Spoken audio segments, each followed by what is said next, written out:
एक बड़ा फैसला सुनाया है। इस फैसले के तहत कानूनी वारिस होने के नाते पिता की संपत्ति पर बेटी का भी उतना ही अधिकार होता है जितना बेटे का होता है। इस पूरे मामले को समझने के लिए अधिवक्ता अंशुमन श्रीवास्तव से बात की गई तो उन्होंने कानून से जुड़ी कुछ जानकारियां साझा की है। देखिए संवाददाता पलाश राठौर की ये खास खबर।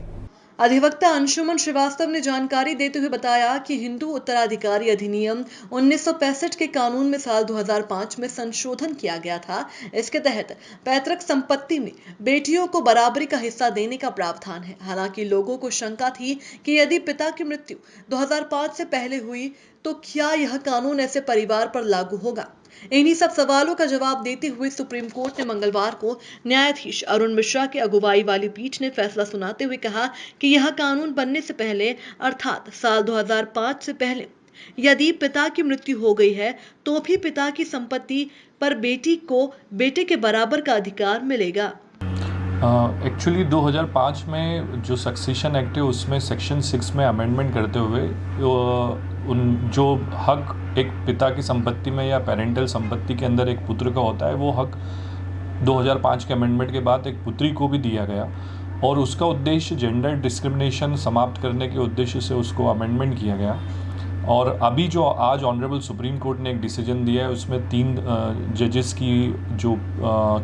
पीठ है उन्होंने उस पर सुनवाई करी है और 3 जजेस की पीठ ने सुनवाई करते हुए समय इस बात पे उनका डिसीजन हुआ है कि 2005 में जो अमेंडमेंट हुआ है वो 2005 के बाद से लागू होगा या रेट्रोस्पेक्टिव इफेक्ट से पहले से लागू होगा। तो उसमें ऑनरेबल सुप्रीम कोर्ट द्वारा आज जो डिसीजन दिया गया है उसमें बताया गया है कि एक पुत्री का अपने पेरेंटल प्रॉपर्टी के ऊपर अपने पिता की प्रॉपर्टी के ऊपर अधिकार जन्म के समय से ही होगा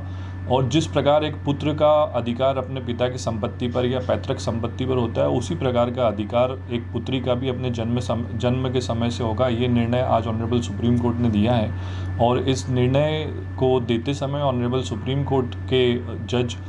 माननीय श्री अरुण मिश्रा जी द्वारा एक टिप्पणी भी लड़कियों के संबंध में की गई। उन्होंने कहा है कि पुत्री जो होती है वो अपना जन्म के समय से ही